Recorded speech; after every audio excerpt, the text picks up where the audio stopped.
Authors and Dragons! Time of magic, age of might. A band of heroes step up to the fight. Playing with powers they don't understand. Will they fuck it all up or will they save the land? Treachery, vanity, loitering and worse. They are their own worst enemies. These fuckers don't need no cause. Authors and Dragons! Authors and Dragons! Their powers combined, a group of fantasy authors take on a sadistic games master. Will they survive? I hope not. I hate these guys. Authors and Dragons! Authors and Dragons!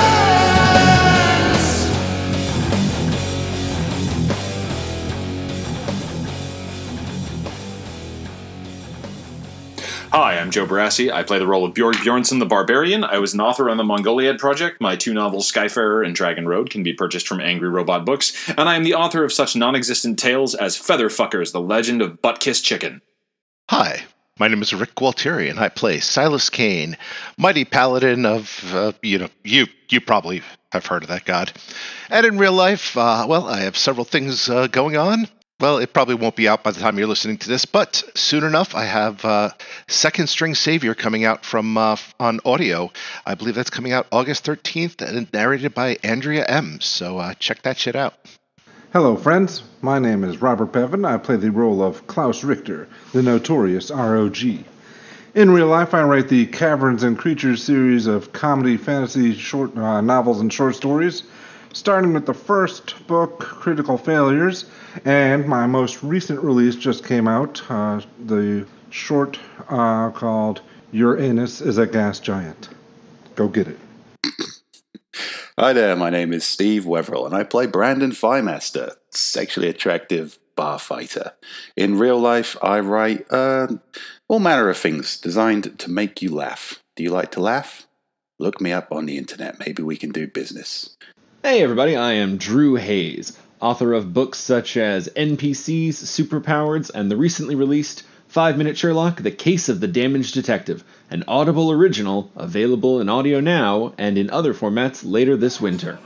When last we left our adventure intrepids, they had managed to do something a little bit shocking, a little bit surprising, a little bit even against their own very nature. Folks, they were effective. Downright impressive in some regards. Drew, we started a bar fight. But you finished a bar fight also, and that was the pretty cool part. And as you are all kind of basking in the glow of the one that got away, admittedly, but there is the dead one that Brandon punched straight the fuck out. So you're all feeling pretty good as you hear a soft sound whistling as it plummets through the air. There is a smashing sound. Everybody roll me dexterity saves. All right. Alrighty. Starting off strong. Silas gets a 22. Klaus gets a 20. Bjorg rolls a 20. Brandon Firemaster, only a 14. Dancing Barbarian! Yeah, it's pretty good dex for Bjorg there. You must flounce. Wow, you are all shockingly nimble.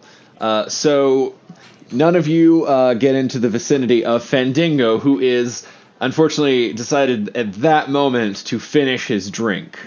And as he is standing there, there's a mighty crash as the something very strangely goblin-esque falls through, almost like an escaping druid in bird form that has been plummeting through this entire fight.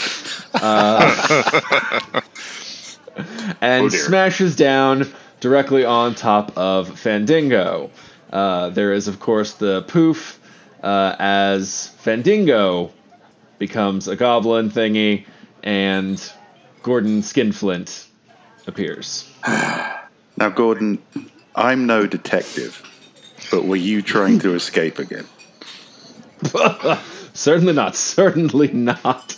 Just testing out the patented skinflint dasheries. It's a technique I've been working on, a seminar, if you will. I'm thinking about calling them Gordon Talks, a thing where I try and tell people how to do things that I myself have mostly figured out. Well, I'm glad to know that gravity still works. I'm intrigued by these Gordon talks. I think I want to get on the ground floor with that, but we'll talk about that later. That sounds like an A&D-Con panel. Goblin Fandango has picked up the mug and is now finishing it. I think you missed a candle over there, too. I think Fandango likes being a goblin. I get the vibe from him. That he just seems happier this way. It's just a new form of drug that he hasn't worn himself to numbness on yet. That would make a lot of sense, yeah. Yeah. I mean, at the end of the day, if you're just going to drink yourself into oblivion, does it really matter if you're a goblin or a bard? That is what I tell women post 2 a.m. Wow. I meant me, not the women.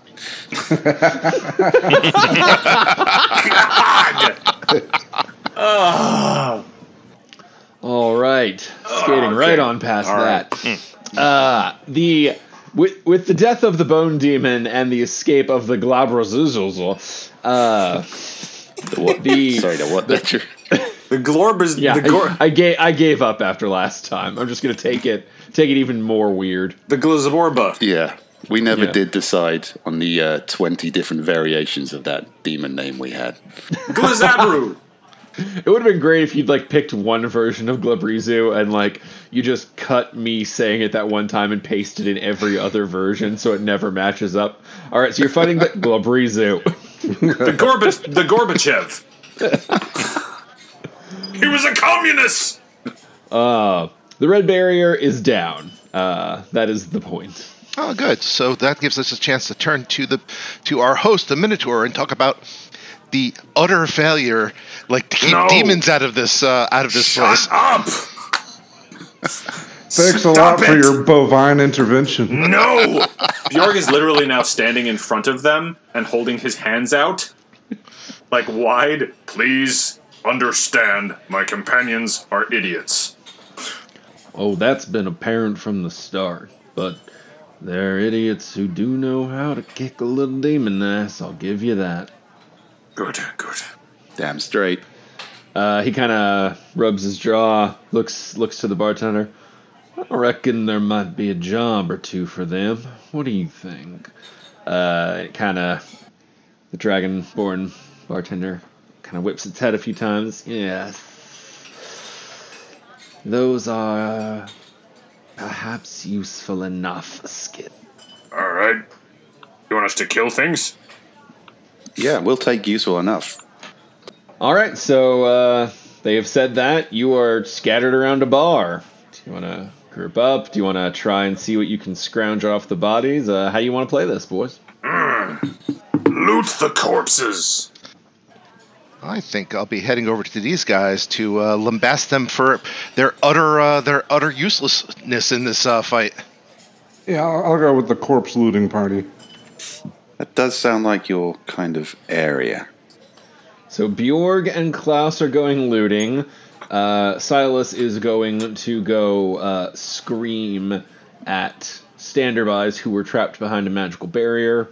Gordon will begin to scrounge food off of Fandango's knocked over plate.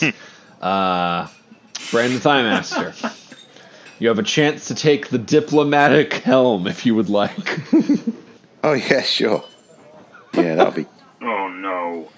Brandon is going to approach the bar and say, Gordon, you look like a kind of agent type guy. Why don't you deal with this?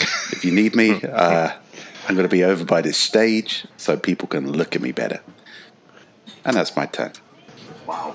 Gordon All right. looks Asian. What? Agents. Oh, all right. Yeah, let's go into something much safer, such as Silas. What are you going to say to this group of strangers? It's I'm not sure if you noticed that we were over there fighting a demon while you were over here not even bothering to get up. I'm not really sure which gods you're here to worship, but more than happy to tell you, obviously it's the wrong one. Wow. That always goes over well. Yeah. All right. Let's see. So now we're going to Bjorg and Klaus, who are, it appears, around the Bone Demon, who was masquerading as a spellcaster. So, I will let you both roll me, investigation checks. All right, Bjorg rolls a... Bjorg rolls a goddammit. Bjorg rolls an 18. Klaus rolls a 10. Man, I'm doing good on rolls I shouldn't be able to do well on. CSI Barbarian. Investor Bjorg. Just standing over a corpse. I think it's dead. It might not be. My suspicion is axe. Okay, on the body you find torn robes. They looked like spellcaster robes, but they got fucked up during the shifting. A small coin pouch with 20 gold in it, and a holy symbol that when you kind of hold it in your hand, it just feels wrong, and you can't quite identify it. Does that go for both of us or just Bjorg? That was the two of you working together to investigate it. So it feels wrong in each of our hands when we hold it? Yeah, Okay. like it just, something feels off. You're like, something, if you were the thief senses in you that look for counterfeit, because, you can't sell that for as much, or you have to lie to the people better. You're like, something feels fishy about this. Bjorg, you want this? Bjorg is looking at the holy symbol, just kind of like turns it over in his fingers. Yeah, it also, again, to you, it just, something, you can't put your finger on, but it feels off. Like, you're like, this is maybe, I don't know, maybe a corner is like asymmetrical. It doesn't feel right. As in, like, okay, so, like, does he get the sense, maybe this is too much, but does he get the sense that, like, holding it for too long would be bad for him? You have no Like, idea. all You right. just know something feels off. Here, toss it over here. I can investigate it. That will be on your turn, but that you guys are investigating, and unfortunately, thanks to Brandon, Gordon now has to negotiate your quest. He's fine. He seems like a smart guy. He's got a lot of enterprise about him. It's not about whether he's smart. So Gordon pops up from the ground with a loaf of mostly chewed bread, half sticking out of his mouth, that he's forcing just all the way.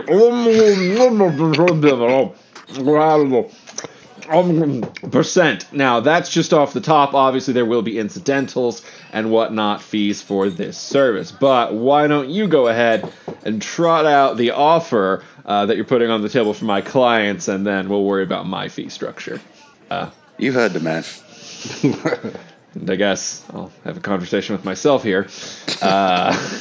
The bartender will kind of spread his little dragonborn claws across the bar and kind of rattle against it. There are certain services that need fulfilling from time to time. And unfortunately, help has been lacking as of late.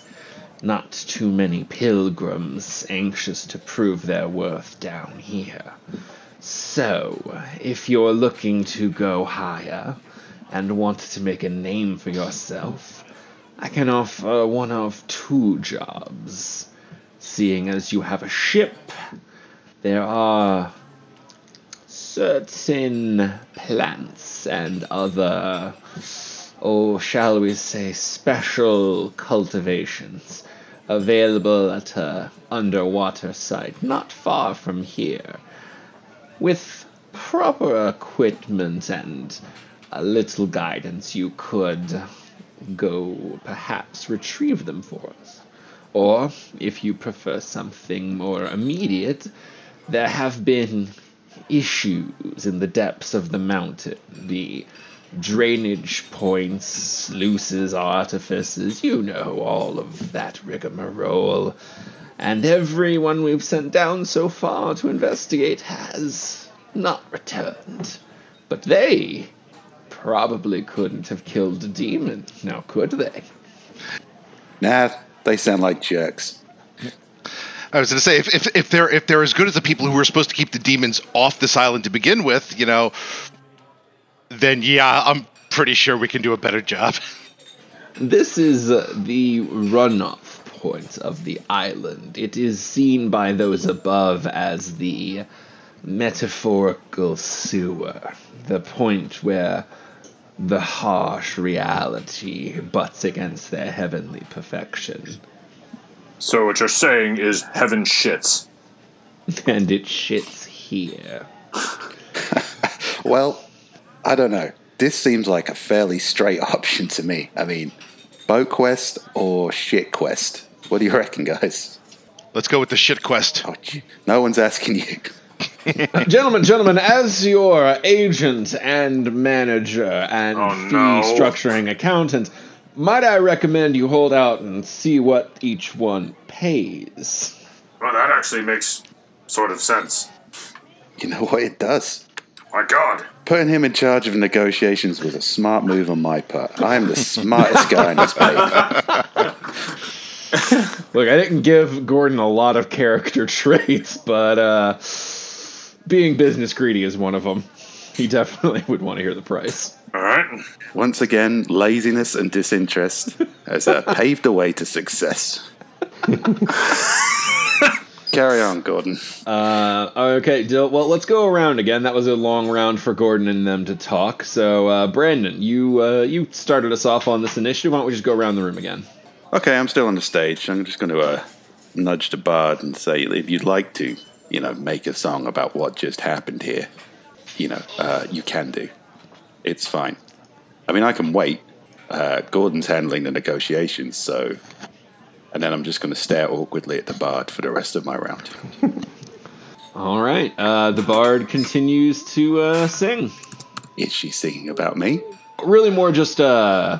Nope, still just the priesty style, boring, churchy hymn thing. Just a general, pretty voice. Well, a pretty voice is one thing, but a pretty everything else is what people notice. So, you do your thing. Do you want to try and flex in rhythm with the song, just make it a joint show? I just assumed I was doing that automatically. Well, then give me a performance check and let's see how well you do it. Okay. Can I negotiate and perform at the same time? With a 21, I think so. Oh, man. So you start to feel the music. You beat the beat for a minute, and then you just start to flex.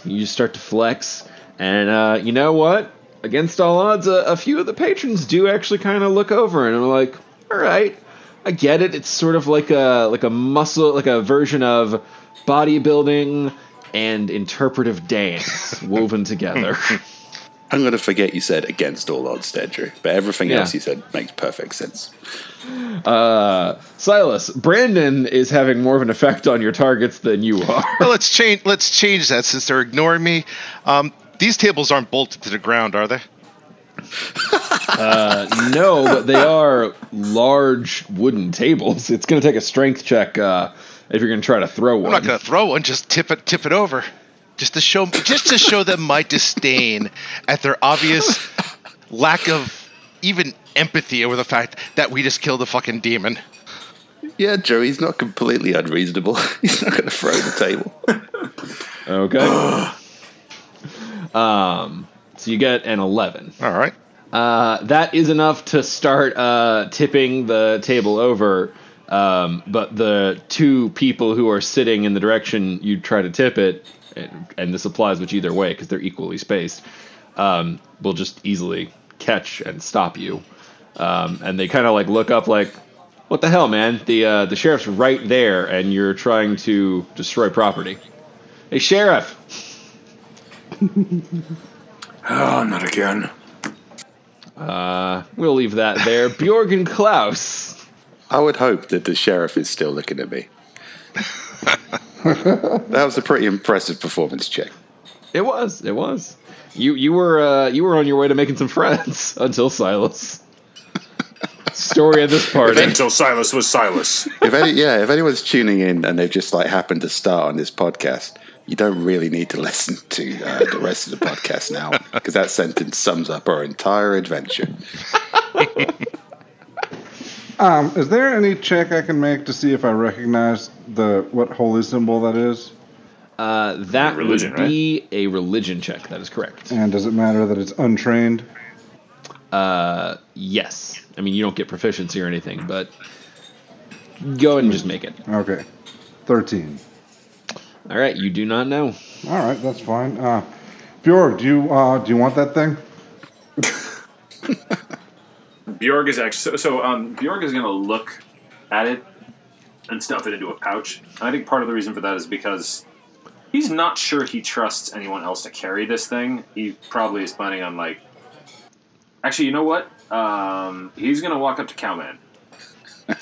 All right, you walk up to Elliot, the sheriff. Elliot, that's right, Elliot the sheriff. And he's going to produce it and say, "The dead demon had this on him. I don't know what it is." All right, Silas, throw me a perception check. Oh no. Because that is right by you and definitely feels like the kind of thing that would tip your ears. Yeah. A 10. Yeah, I mean, you're like feet from him, and he says it loud enough to be heard in a bar, so that's pretty gimme, yeah.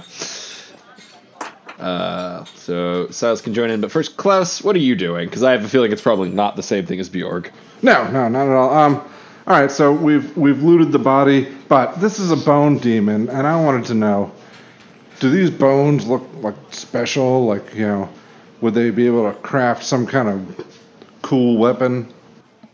I mean, I don't think you have any sort of crafting knowledge. No, but I mean, I'd pay somebody to do that. I mean, they look pretty cool. The pictures of bone devils are pretty cool. They have these big-ass, spiky, spiny-ass tails.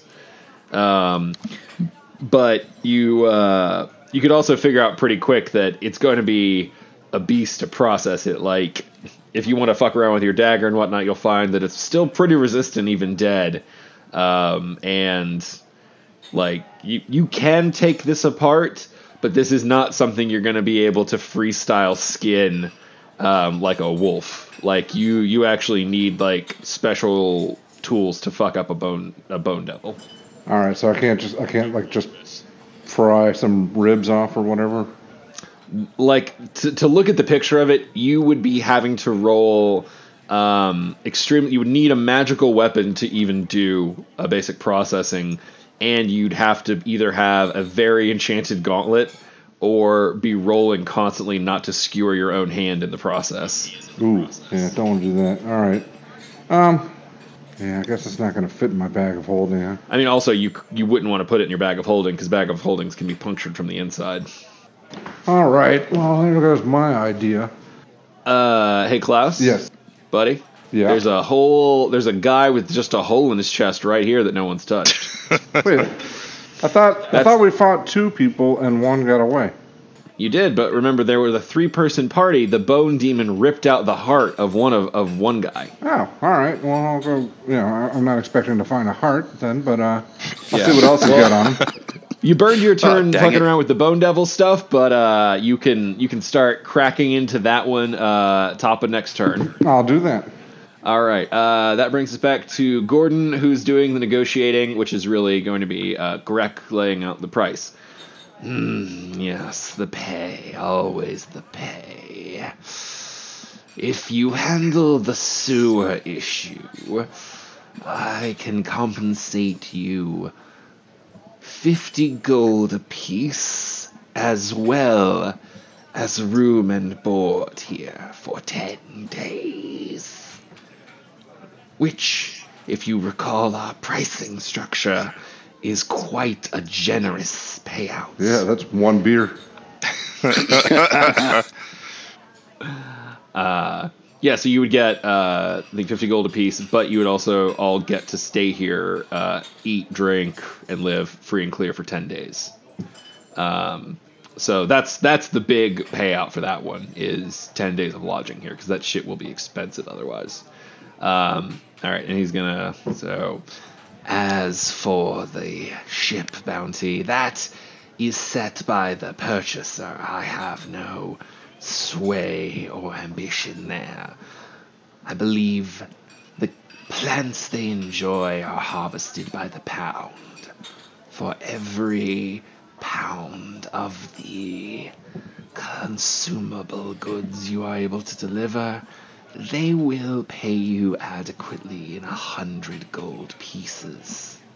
I mean, it sounds to me, my character's not going to come to this conclusion. It just sounds to me like this is either like big money or free booze for 10 days. And if I know my party, I think I know which way this is going to go. That seaweed's not going anywhere. Yeah, one of them could, pay out bigger, but, how many pounds can you get versus one's a little bit more of a set payday. So it's kind of see what you guys want to do. But we will count that as Greg's turn, and don't worry, Bjorg, I didn't forget about you. We're going to roll you, Elliot, and Silas into this whole next thing, because I imagine it might be a bit. It's fine.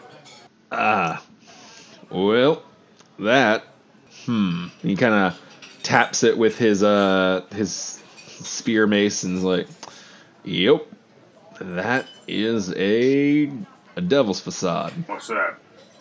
Well, you could say enchanted, you could say cursed, really depends on how you look at it.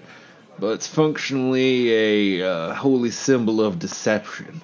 It has no true god it aligns to. It looks like whatever will most please the eyes that are upon it. Simple, quick, easy magic, but without the devil to power it and keep it moving, the magic's already starting to wane. He kind of taps it again. You probably already noticed it's starting to feel wrong and off and doesn't look quite right. Is it dangerous to hold on to? Nah, it's just rotting. Oh. Bjorg will just drop it on the floor then. Alrighty. Fuck your bar. Sorry. Silas, you're free to enter into this conversation at any point since you got that perception. Yeah, I was going to say, I'll just do kind of like, point at my eyes and then point at the guys at the table, be like, yeah, I've got my eyes on you and your loser god, and then wander back over here. All right. Move aside, Elliot. I'm an expert in these things. Oh, God. So do I actually get to catch any of what Elliot said, or is Silas just interrupting it? Nope, he didn't interrupt until this point, so this is the point when he Okay. walks over. The thing has just clattered to the ground. Okay. So you now know what it was, and it's on the ground if anybody wants to pick it up. If not, that is where it stays. Oh, Silas will pick it up. Feels off and wrong in your hands. And actually, in your hands, it kind of starts to feel a little bit shitty and cheap. Shoddy heresy. I know all about shitty and cheap. Oh my god. Let's see here. Anything I can do to consecrate this? Not even remotely. You could, try to bless it, I guess. When you said that, I don't know if it's just because I've been hanging around this party too long, but I immediately thought of pissing on it. Wow. Yeah, I mean, that is just where my mind goes now. Thanks, guys. Well, I'll tell you what. While Silas looks up his options for attempting to bless it, why don't we swing down to Klaus, who I bet is chomping for that investigation check. Oh, yeah. Gonna find me some heart. All right. It's literally the one thing you will not find. I know, I was joking. I'm gonna test out my new pissing chamber. Jesus. Gotta fill that cavity with something. Investigation 12. Okay. On this one's person, you find a short sword. He has average leather arm. This is all standard gear. Nothing standard like PH. Nothing special. So short sword, leather armor, basic cloak, boots, etc. He has a gold pouch with 5 gold, 3 silver, and a note is also tucked into the pouch. I would like to read the note. It is from his family, wishing him good luck on his journey to win money for the family. Oh boy. That they are all counting on. They wish him lots of hugs and kisses, and to keep this with him to, spur him on through the lonely night. Oh no. These guys are demons. They had to, kill somebody good. All right, I guess I'll hold on to the note or something, and take the Stuff money. it back in the cabin. We gotta find. We're gonna find this. We're gonna find this person's family and somehow manage to horribly offend them. Next time, put your faith in somebody better. Oh God! That's a better idea, Drew. I'll take the note and say, here, keep this close to your heart, and I'll shove it in his chest cavity. I'm picturing not even a full. It's just like you're full on pressing it, doing the crinkle as it goes into the bloody open chest wound.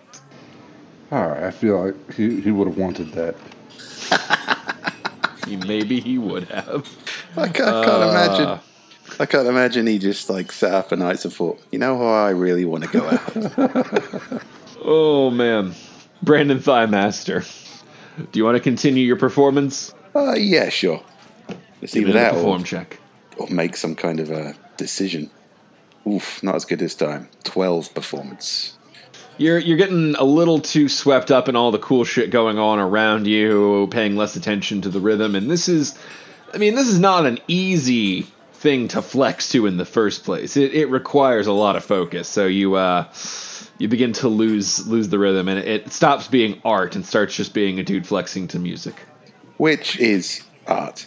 But, yeah, you're right. It is difficult to think and do things at the same time. Okay, I guess that's my round. That's our motto. All right, so Gordon will rattle his hands together. Well, now, seems to me like there was a lot of upside on that second journey, but, old Gordon never says no to a warm meal and a bed while not in goblin form. So, boys, I'm just the agent. You have to be the clients and make the decision. Now, if you'll excuse me, there's a little more bread he missed. Man, this guy's good. And he dives back into the rubble. Look at him. He's hungry. I mean, literally. But, Yeah. he's a great agent. That's something else I neglected to search for is, these demons and this other dude. Did they leave any, decent looking food or drink on their table? Nah, they had kind of hung out there for a while and picked their shit clean. Bummer.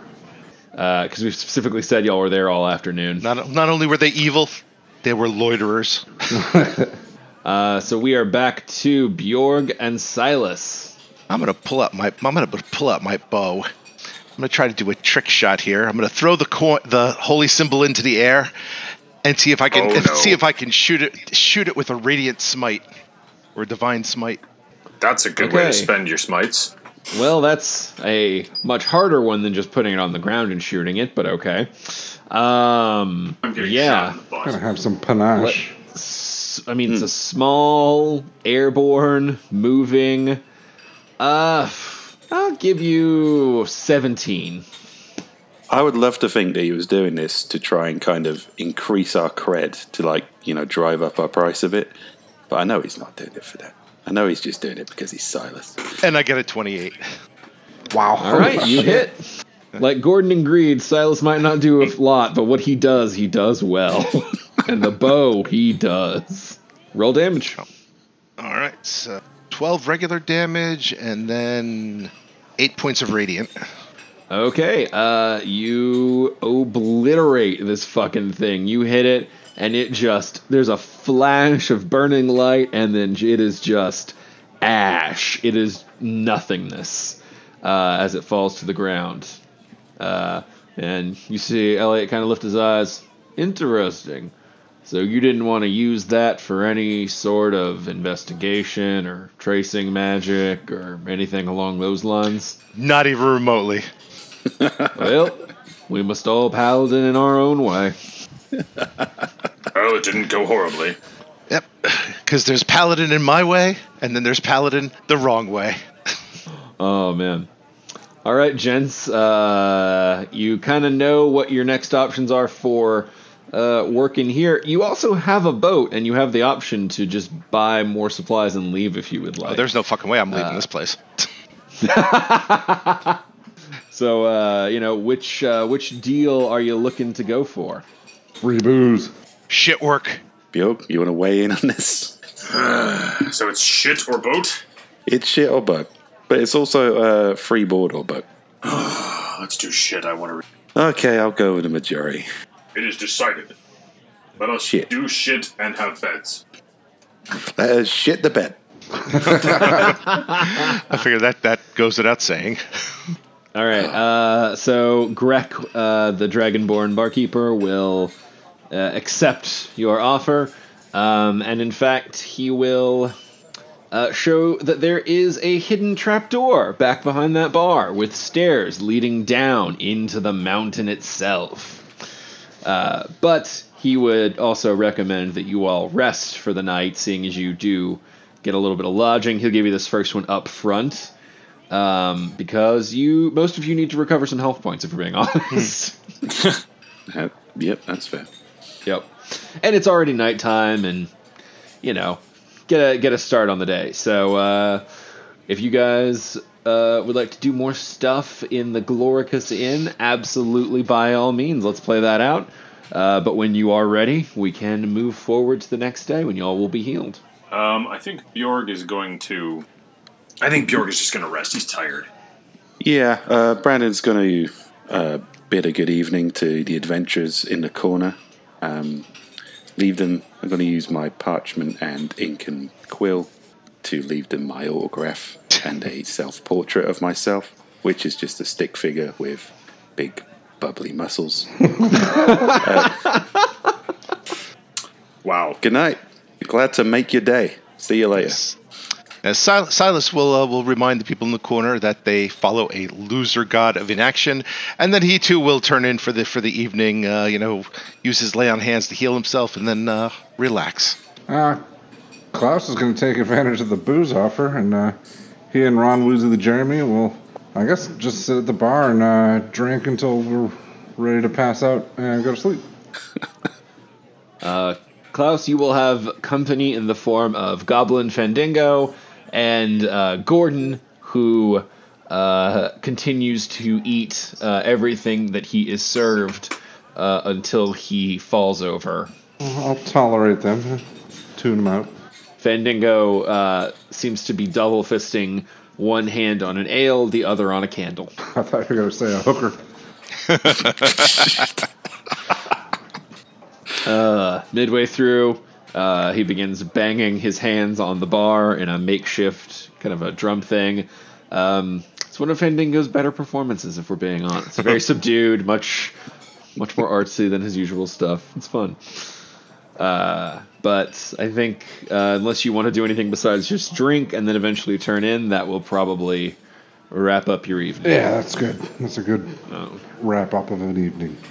All right, so everybody go ahead and take a moment and heal your characters up to full hit points, please. Excellent. Full hit points, full all of the things that get refilled when you make the change. All right, the next morning breaks. You are all healed up and rested and energized. Yeah.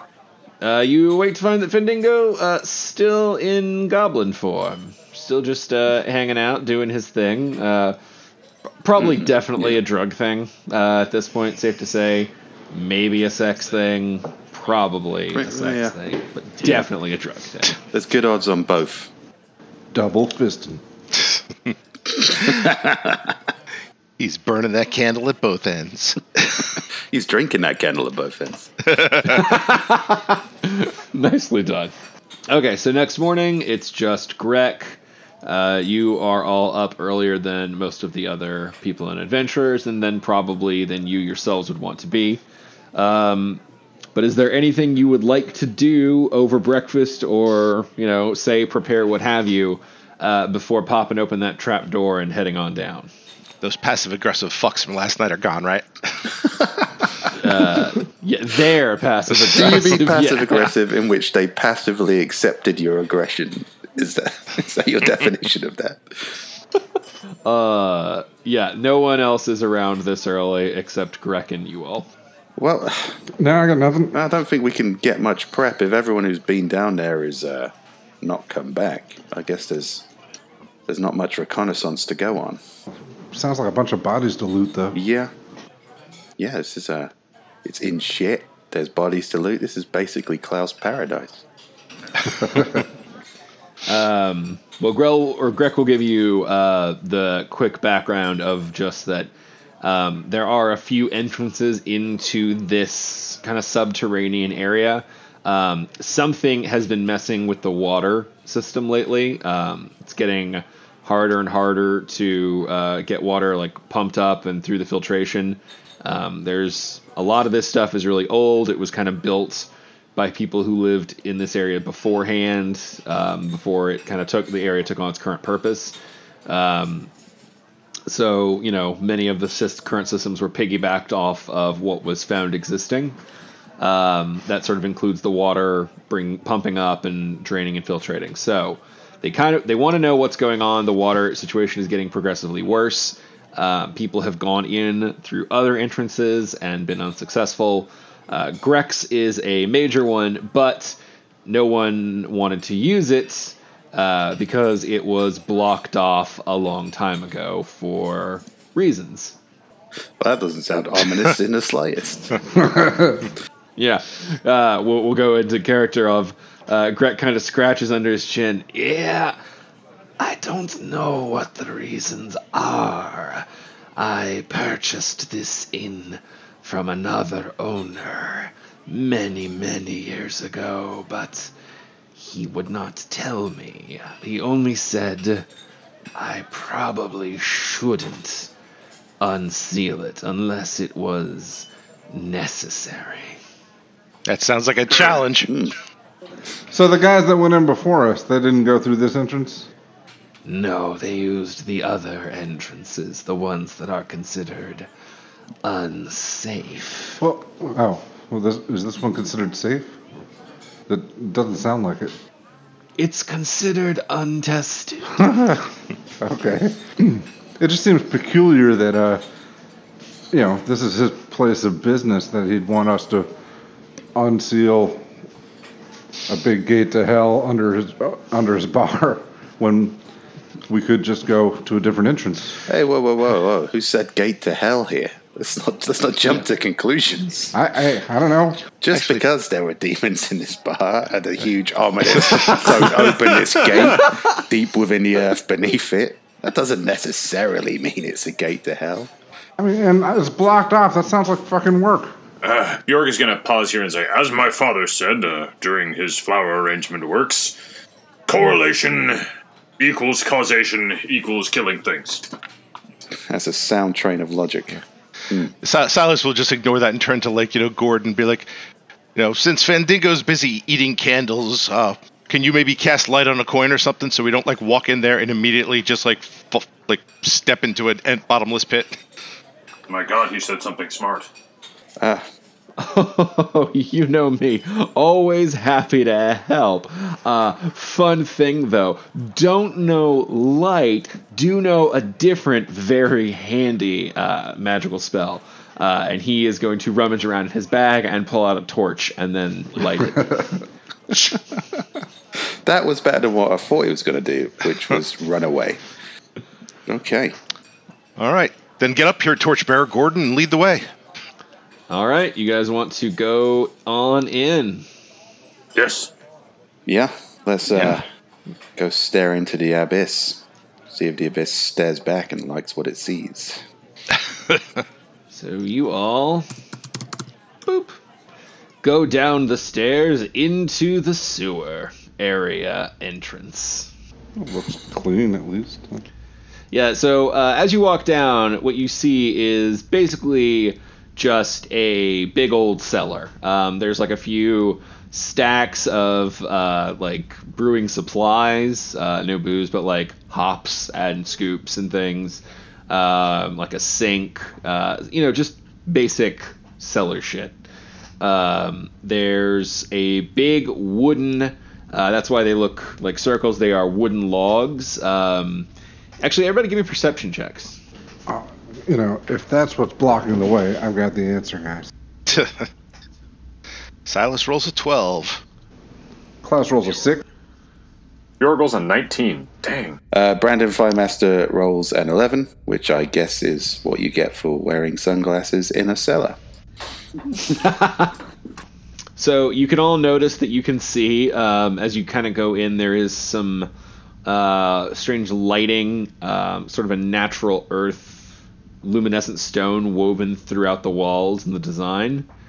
So no one has trouble seeing. You all notice that there is a wall, obviously to the south on the map, of cut logs that have been put up together, bound. They run from the tip of the ceiling down to the base of the floor. These are 10-foot high. It's a 10-foot high room. So very large logs. You have no idea where they came from because you definitely didn't see any on this island. And in fact, Bjorg, with your 19, you are actually fairly sure that these don't even look like they all came from the same region. Huh. Are they how big is the variation? Like, is it literally every single one is different, or are there like groups of them from different areas? There's like a lot of groups from different areas. If you were taking a guess, these were probably just purchased from merchants who came through. Like, remember, you're in a very porty town. Yeah.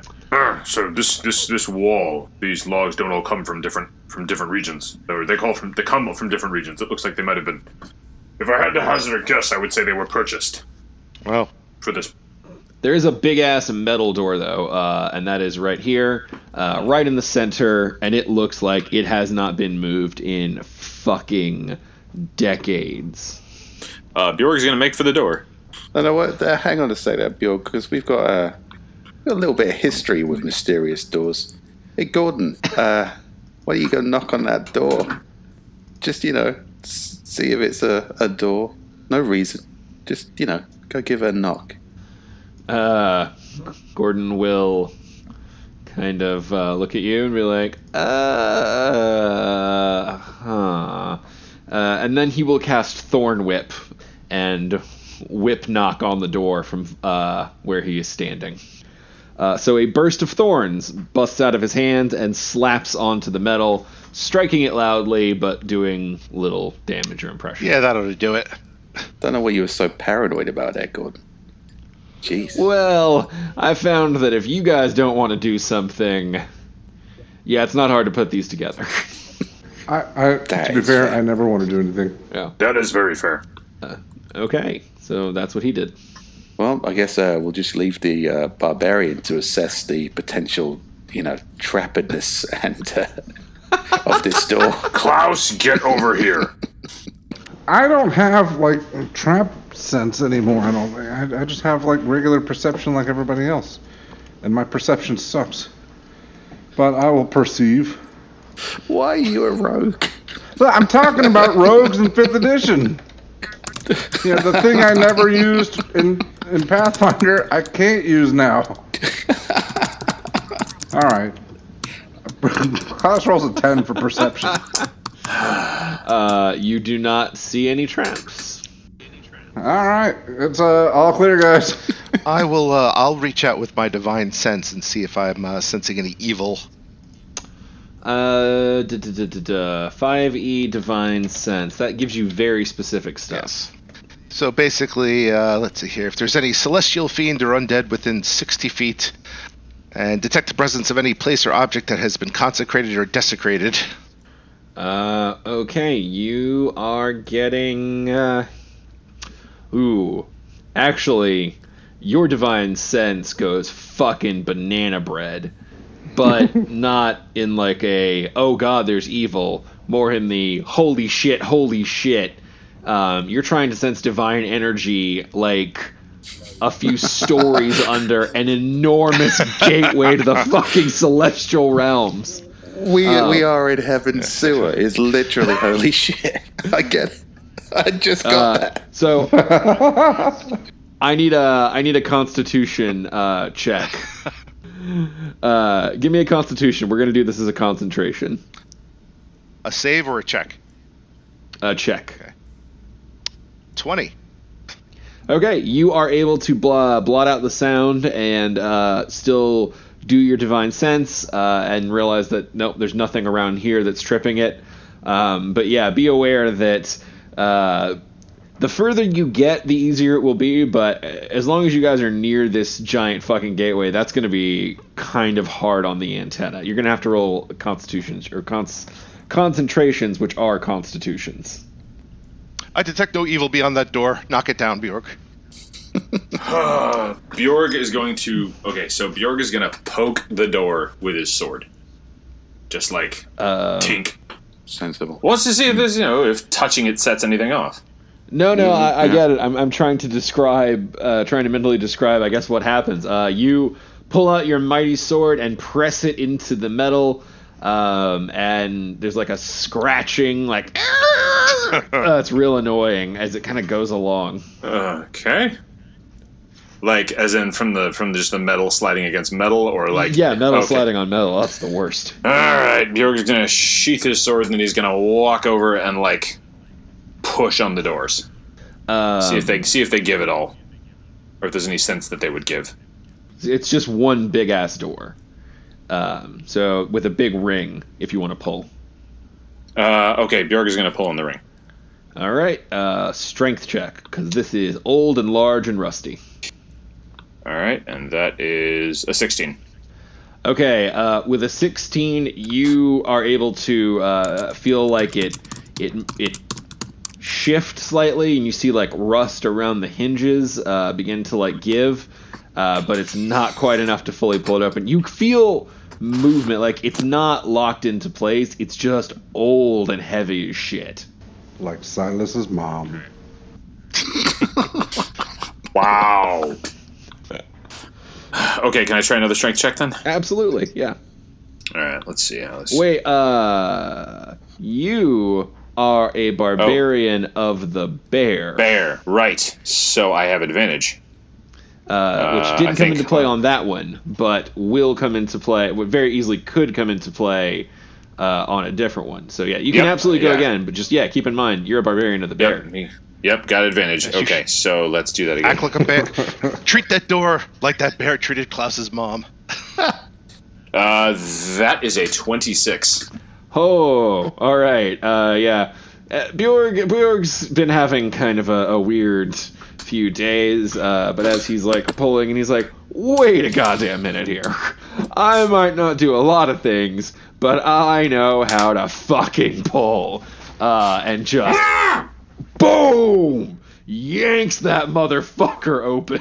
Lift with the legs! Yeah, it was a 20 to like kind of slowly yank it. You hit 25. Fuck yeah, buddy. You earned that one.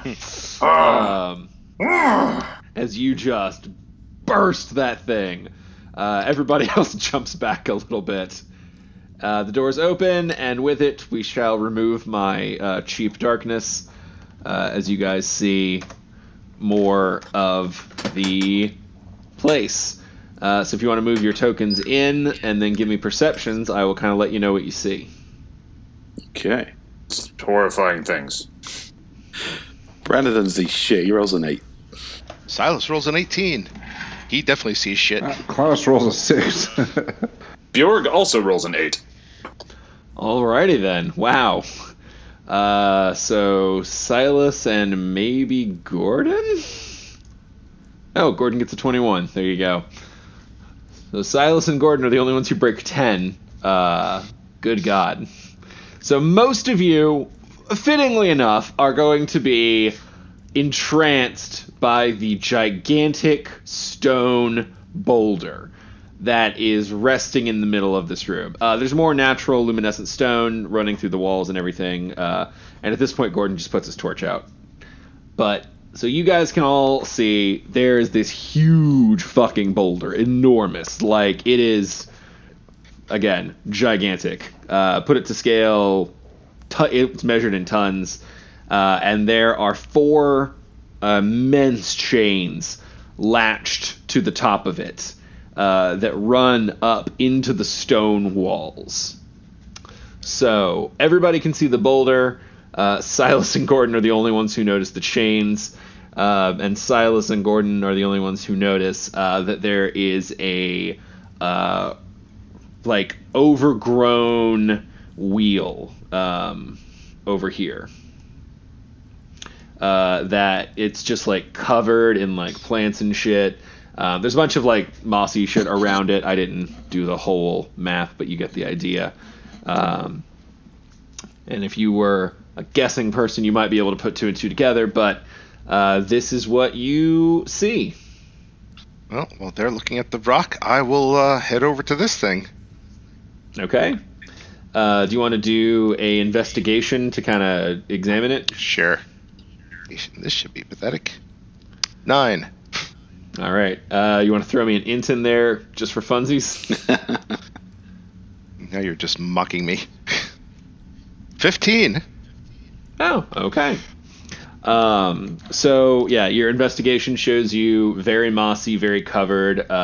This wheel has clearly not been used in a long time. It is mounted up at about waist level, is where, like, if you were to actually grab a hold of the wheel and push, that's where it would be. Maybe a little higher, depending on relative heights. It all goes to a central podium that drills down into the stone floor. And you know what the hell, with a 15 intelligence, this isn't that complicated. If you were a betting man, you might say that perhaps turning this wheel is the way to deal with those enormous chains, some sort of levy system that someone might have devised a long time ago. Guys, come over here. I found a wheel. Ooh. That's nice. And we should turn it. Here I thought this giant boulder was a treat, but a wheel. And as Silas draws your attention, you can all notice the wheel. It's not a super hard one. You guys beat 5. You would have gotten it eventually. So yeah, mossy, Barely. overgrown, just a big-ass wheel and a boulder. So there's the way it probably solves. But hey, you know, if you guys want to lift it on your own, that's totally cool too. Now, is it mossy as in, like, you know, as in, like, we probably need to burn off the stuff? Or is it mossy as in just, like, you know, yeah, it'll move if we put pressure on it? I love that. I guess, So, I guess you'll find out when you try to put pressure on so it. do we need to set this on fire? It's just like immediate fascination. I'm all over it. Brandon, flex against this thing. Let's see what you can do. Let's see what's stronger, Brandon or a dumb fucking wheel. Oh, So up for this challenge. Right. Strength check. And rolls a 15. All right. Brandon Thighmaster, you press your hands against it, dig your feet in, and mightily shove and feel it refuse to move. Well, I guess we know the answer to that question. It's not so much the void, it's just a very heavy one. Like, you can get a little bit of give with a 15. That is in the realm of where you would be doing shit in different circumstances, but like there's nothing about this moss that is in any way as strong as just this whole goddamn procedure is heavy. You're trying to lift that boulder. All right, I'll help. I'll help him. Okay, both of you make strength checks. Hey, Silas, get a load of these glutes going to work here. Nice. Silas gets a 15. Brandon gets a 14. He took one hand off the wheel to point at his glutes. Oh man. interrupted by butt. Okay, so together you actually feel like you are almost moving it. Almost. Come on, guys, let's build some castles in the sky. You and I. We can do this. What are these things on the north and south of the wheel? These other roundish things? That's like I did my best to try and represent big like vines and overgrowths and all that mossy shit. Okay. So, I mean, that's not something I could climb up on top of then. I mean, it's a kind of a pile of moss you could try. All right. I think what we really need is to lubricate the center of the wheel. Oh, God. I will try to climb on this pile of mossy. What's the roll for that? Let's see. I think that would be a I would say an acrobatics would probably be your stronger one. 15. Come on, Klaus. 15 is not too bad. I will give you that. And then Klaus, what's your AC? Oh shit. 18. Hit and hit. Oh, bummer. Because I gave it advantage. Oh, yeah. Because all you right. literally Yeah. climbed on top of it. So that's 7 and 19, and you are grappled. So it uses the engulf on you. Oh no! So Klaus, you from what everyone else can see, you attempt to climb onto the pile of moss and just fall directly into it. You are blinded, restrained, and unable to breathe. And at the start of the mound's turn, you will have to make a DC Constitution save. Honestly, the things you'll do to avoid hard work. Don't worry, I'll shoot arrows into this thing that you're stuck inside of. So I guess Klaus, give me an initiative. All right. Should the rest of us roll too? No, you're not in combat. Yeah, we're doing all right. We passed our apathy rolls. All right. Klaus rolls a 19. That is very good. All right. Thanks. You guys still can't see it. I've got the but- jump on him.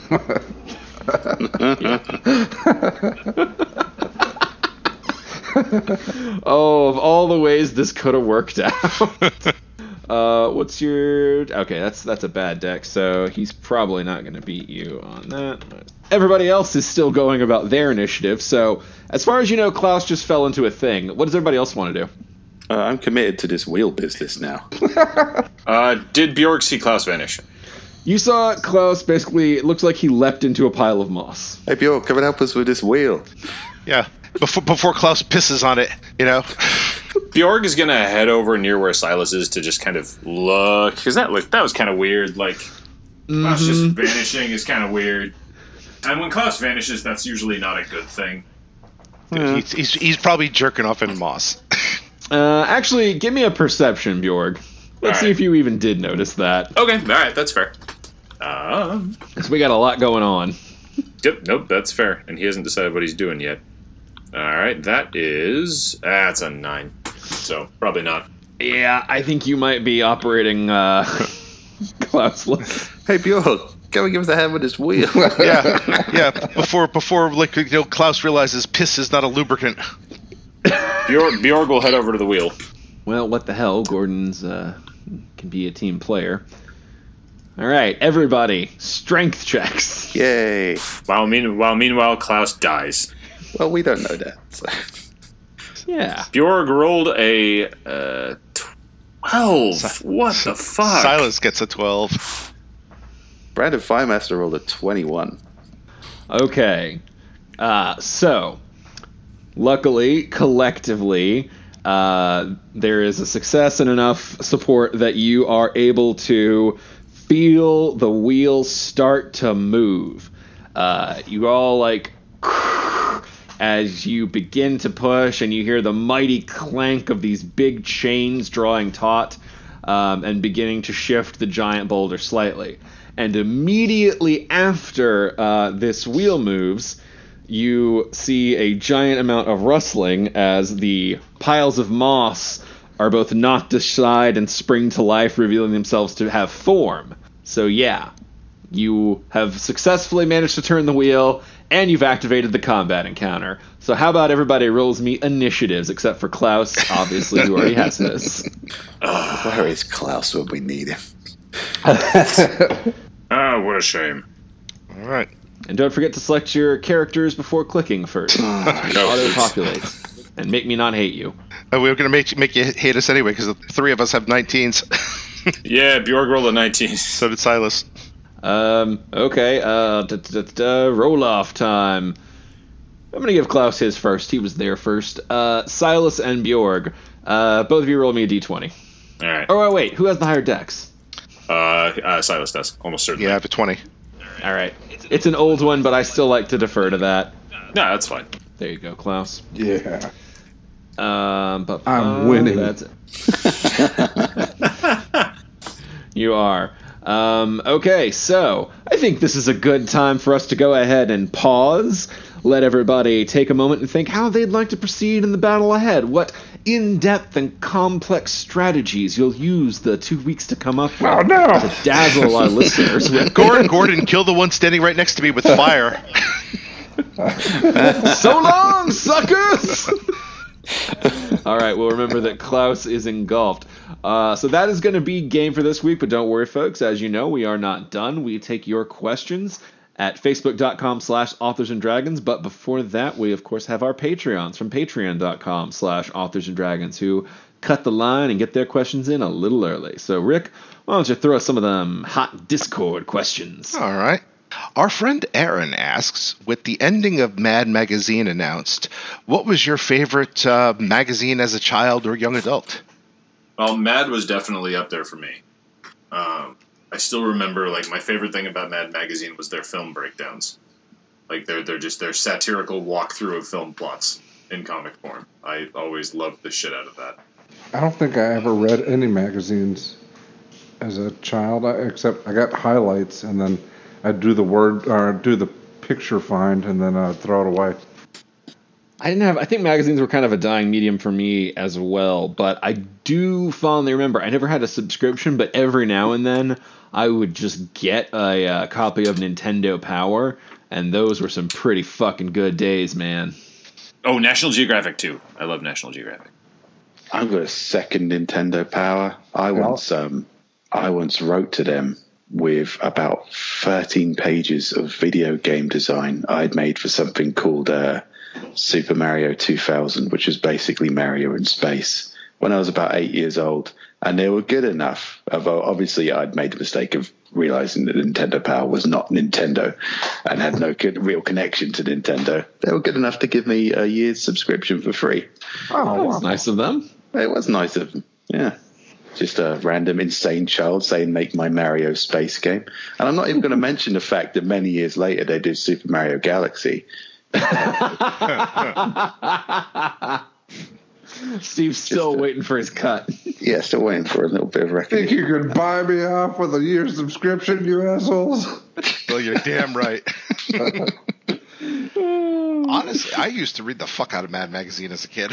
So, I mean, I haven't read it in like a long time, but I remember, like, they had Mad and they had Cracked. This was like, pre-Cracked the website. This was Cracked the magazine, which was kind of like, it was kind of like almost like Mad, but not as good. We didn't have Cracked or Mad in England. We had something called Viz, which was a piss take of things we had called The Dandy and Beano, which were basically kind of kids' comics about sort of, being in Britain. And Viz was like kids' comics about being in Britain, except for really cynical, perverted adults. I should not have been reading that as a small child, but I did. And I think I'm better for it. So yeah, Viz. Check that out, Americans, if you get a moment. It's fun. All right. Here's an amusing one. Our friend Zach of All Trades asks, if you could change one minor physical detail about yourself, what would it be? Oh, boy. Fat minor? Yeah. I mean, how minor are we talking? I don't know. I might give myself more of a lantern jaw, I guess. Less fat until the minor kicks out. I feel like curing my autoimmune disease is a little too major, because I would love to get rid of the arthritis. Yeah, that'd be nice. But you know what I would take, I think is minor enough? I would love to just naturally have perfect vision. Oh, that's pretty good. Mm. Yeah, I would probably choose that too. But if I'm changing something different, it would be awesome to never have to shave again. I hate shaving. Yeah, just a minor change, no hair at all. And yes, I guess technically growing a beard means I would never have to shave again. But I don't want to be a mammal anymore. Just a minor change. I'm now an alligator. Make me King Koopa.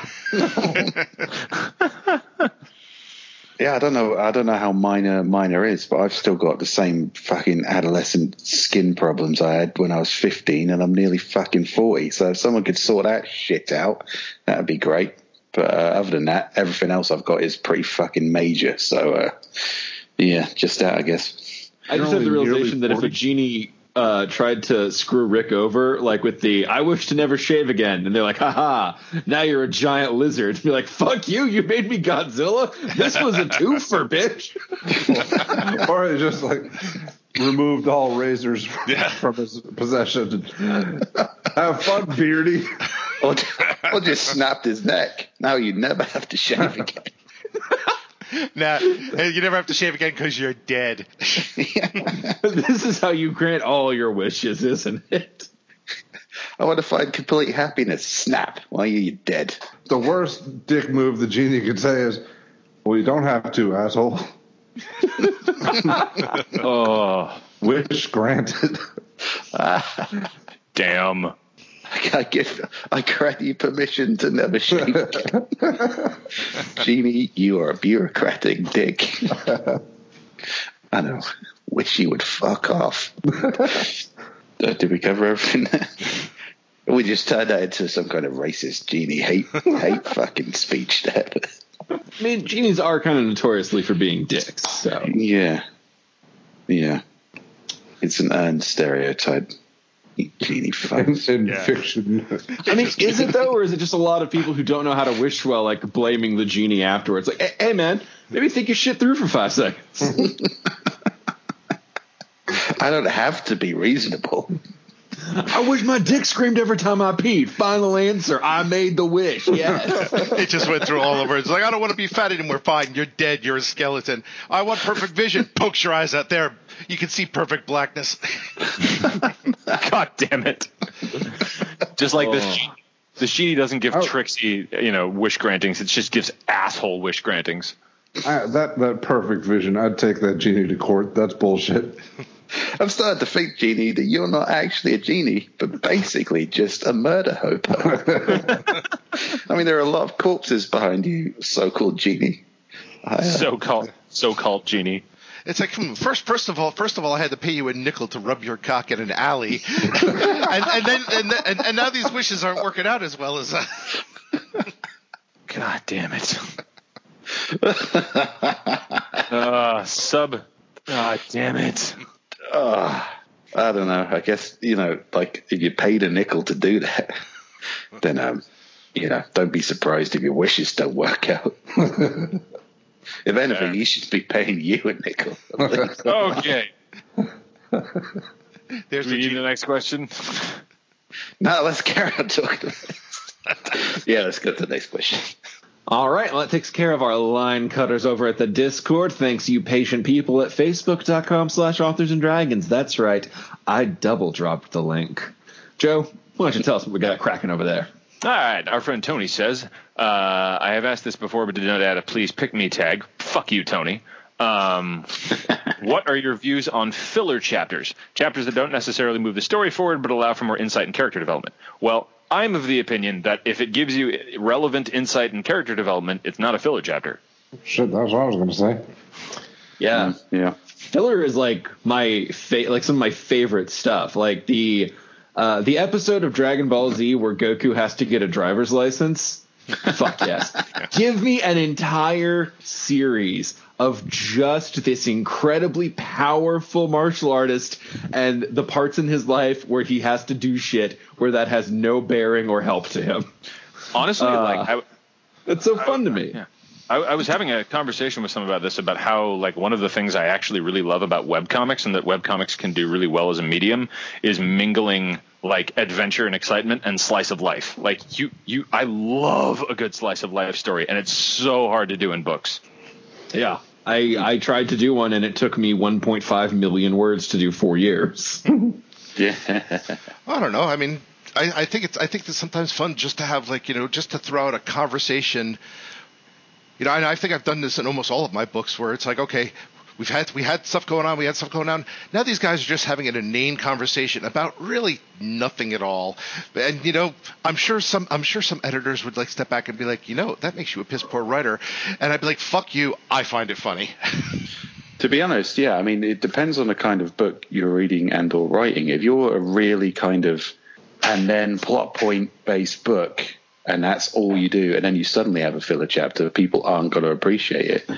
But something like one of my favorite books is the Gormenghast trilogy, and there's a plot in there.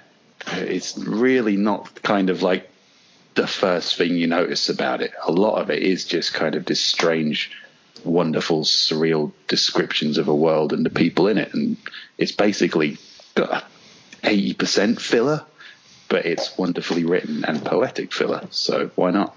And Stephen King, I mean, I love, he fills his books with all sorts of awful characters, and sometimes he'll just have a character just give some unnecessary backstory, that has nothing to do with the plot. It's like, oh, Billy, sit down. Let me tell you about this time I decided to buy a whore, I remember that. I know exactly what chapter you're talking about. I love that chapter. I mean, I think if it's entertaining and the readers are entertained, or the watchers or listeners or whatever, then yeah, fuck it. I mean, I've written entire chapters just because I needed a character in a different chapter to have more time to get to the place I needed him to be. And okay, but I tried to make it funny and fun, entertaining. Like Pulp Fiction. How instrumental to the plot was their discussion about fucking Burger King in France? Not very. I mean, unless I'm missing something. But it was the whole movie. The whole movie. But my favorite episode of Gravity Falls was Dipper versus Manliness, where he went and hung out with the Manitors. Not at all consequential to the overarching plot of the show, but that's the one that got me hooked. And that's the one when my kids say, do you want to watch an episode of Gravity Falls? Which one do you want to watch? My vote is always going to be Dipper versus Manliness. I mean, let's be honest. Like somebody who's good enough at what they do. I mean, you can make a character sitting there watching paint peel entertaining. Somebody who's not necessarily good at what they do, you could throw them in the middle of the best battle scene on the planet, and you're going to be, and the reader's going to be wishing for that paint peeling scene. Yeah, I mean, how many scenes through the course of Discworld are just a few characters having a conversation? And that series is both beloved and held up to a great literary standard for damn good reason. Yeah.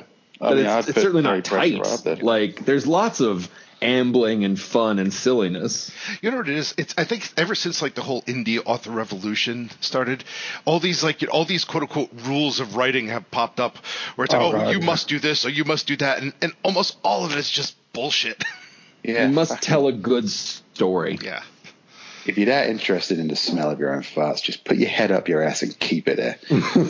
Yeah. Honestly, what kind of narcissistic asshole would write an advice book? Anyway, Underqualified Advice from Drew Hayes is coming out in fall. Not actually a joke. That's a real one. And it is coming out in fall. I look forward to it. All right. Okay, this is an interesting one. Our friend Jacob asks, not sure if this has been asked, but what is your opinion on overpowered protagonists? Overpowered is... I think everybody knows my opinion on this. I'll go last. I love them when they're done appropriately. It's all about the context and the usage. The point of an overpowered protagonist is to trivialize the stuff that would normally occupy the most attention and gravity. It's fun to do One Punch Man because there's no real tension where Saitama is in a battle. You worry about his rent, you worry about him getting to his coupons on time, if you worry about him at all. But the real fun of that is that the real challenge is his own frustration. The fact that nothing truly fulfills him, and the thing he can't beat is his own boredom. And it's really well crafted, and his overpoweredness serves that narrative so well, and it's such a great example of how to do that style right. And then you have the 1.5 billion animes that are just like, what if someone's super fucking powerful and in a world where everybody's not as powerful? That'd be pretty kick-ass, right? And you can have a lot of fun fan servicey action-y joy with it, but they don't need to be overpowered for those stories. But One Punch is the go-to example, and that only works if Saitama is so stupidly stronger than everyone else. And there's another one similar to that called, I think, The Disastrous Life of Psyche K. Oh, I love that one. Yeah, I mean, it's kind of the thing. You have this ridiculously overpowered character, yet he just can't get away from these people he can't stand. Yeah. Psyche K is basically if One Punch Man was a slice of life instead of a superhero. So I'm gonna bring up another common thing on this and say the best Superman stories are about the mortality of the world. They're about the mortality of the world, and they're about Superman's humanity and about the responsibility and the psychological toll of having that much power. Like that's and you can't really tell that. Like, on the one hand, yes, it's very hard to write well for Superman, but on the other hand, when it's done right, it's almost impossible to tell that type of story with anyone without a character like that. Yeah, very agreed.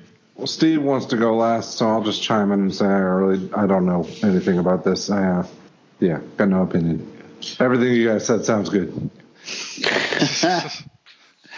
I love balance in all things. I love overpowered characters as long as they have a significant flaw that makes them interesting. I think of characters as a good D&D pie, basically. I think about it, the old Margaret and Tracy Dragonlance books. They had a really balanced pie. And one of the most interesting characters was Raistlin, the wizard, who was, for a while, just weak as shit, but with all this potential, and had to rely on his fighter brother, who was strong as shit, but didn't really have any potential. And their entire dynamic was based against Raistlin's dark ambition to basically become a god. And by the time Raistlin had become that powerful, the psychological and personality sacrifices he had made were the more interesting thing about his character than all the fucking power he had. It was just, so I don't mind OP characters. It's just, I don't want, even in Dragon Ball Z, Goku is OP as shit. He beats everyone he goes up against, eventually. That's why they usually kind of shuffle him out the way for a while and let the weaker characters have a go, you know? Yeah. And At the same time, Goku's also a fucking idiot. yeah. Well, no, he's like, even his mercy is OP. He's far more good than any reasonable good person would be. That's kind of is this real kind of wish fulfillment of being so powerful you can afford to be naive in a world of superpowered kung fu maniacs. But I think that kind of whenever I do like to write a badass. I've written a couple of badasses, and I do like them to be the last man standing in a room full of dead opponents. But then, I like them to maybe have a drinking problem or, a death wish, just a little bit of balance. I write weak characters with drinking problems. I was just going to say, Steve mentioned Dragonlance, and that's where I start sitting there and waxing extremely poetically about Sturm Brightblade, who's still, in my opinion, okay, so I'm just going to say here, fucking spoilers, I don't care. The books are like 40-something years old, so I don't care. He has probably one of the best deaths in genre fiction. He died? No! It's so good. It's still just... Yeah. God, that's good. Yeah, he dies because of his hero flaw, which is very nice. Yeah, it's all about my dad was a musician, and he always used to talk about songs, and we'd be listening to something that was fairly modern, and he'd just go, there's no light and shade. And that's what you need in all characters, light and shade. I think that's great, yeah. That's a good one. I will also say, as someone, I've written an OP protagonist, and I have ambitions maybe to one day actually, career goes well, touch Superman and write a different one. And so I put a lot of thought into this concept. And one of the core things I have come to, and I found that where it's done well consistently is if you're going to have an OP character, then whatever the central core of their problem is can't be the area where they're OP. And that sounds like it would be so obvious, but it's every time you see I see so many where they're like, and they're super strong, but will they be super strong enough to defeat this? Like, okay, if you're asking that question, you've already misunderstood what this tool is for. That part of their life should never be in question. That should always be like, oh yeah, he'll punch the fucking sun out. That's not a question. But like, will he be able to retain a relationship with his kids? Like whatever the problem is shouldn't be the part where they're overpowered. Yeah. Superman is unbeatable in hand-to-hand, but is he too ripped that anybody who's actually going to buy that he's just a mild-mannered reporter? Yeah. Superman can punch the sun out, but can he see why kids love Cinnamon Toast Crunch? Yeah. The fun of the conflict is you put someone who's super adapted into one situation into an unfamiliar one. Putting them in their own situation, but more, is a different kind of story. The Hulk is super buff, but is he too buff to wipe his own ass? That would be clean as fuck. Oh, that would be awesome. Hulk just kidnaps a bunch of people. It's like, what are you gonna do with us? You wipe Hulk's ass now, Hulk can't reach. Butt wipe. or Hulk Take smash. this spot. You're on a jungle tour and you just go past what's supposed to be a scenic waterfall and find the Hulk like face down, ass up, cheeks spread, like Hulk McBuddy. Yes. And that, listeners, is the secret of good writing. Forget all that great advice Drew just gave you. Just think of Hulk beneath his waterfall with his ass, his big green ass cheeks spread. How many layers of toilet paper does it take so his fingers don't penetrate? God damn it. That's why Hulk must use Iron Man. He just picks up the Shaman bear. This was always your fate, Shaman bear. Hulk needs Kevlar. Kevlar butt wipes. Boy, it makes like the fact that the cheetah person is going to be the villain in the next Wonder Woman movie a lot funnier if they threw a Hulk crossover in. He's just got Soft. Hulk, hold it until I turn back into Bruce. Come here, Cheetah Woman. You two-ply. Yeah, Cheetah Woman, like, are you going to do crime again? No. There was nothing I've done that I deserve this. There's nothing any villain's done that I deserve this. Boy, everybody who goes to deal with the Hulk's one-on-one rehab comes back completely clean. No recidivism at all. Crazy.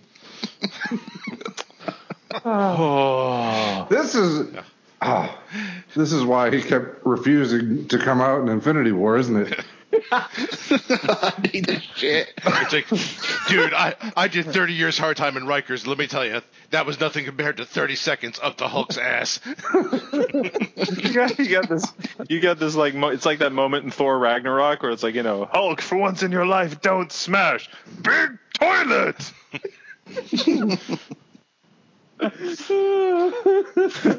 Fine. And he like fart blasts himself up to the ship carrying them. Oh my god, is that how he jumps so high? Oh.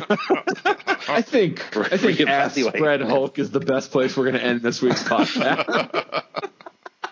I think it's the best place to end any podcast. Yeah, I agree. Oh, well, thank you all for joining us. We will talk to you next week with an episode of Side Quest and be back in 2 weeks with another episode of Authors and Dragons. Until then, bye. Bye. Bye.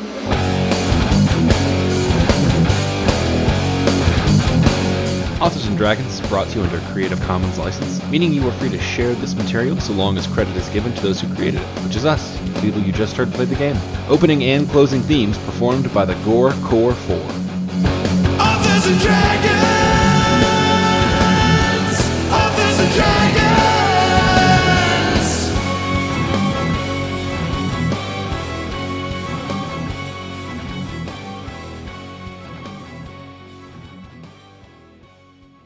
Thanks a lot for your bovine intervention.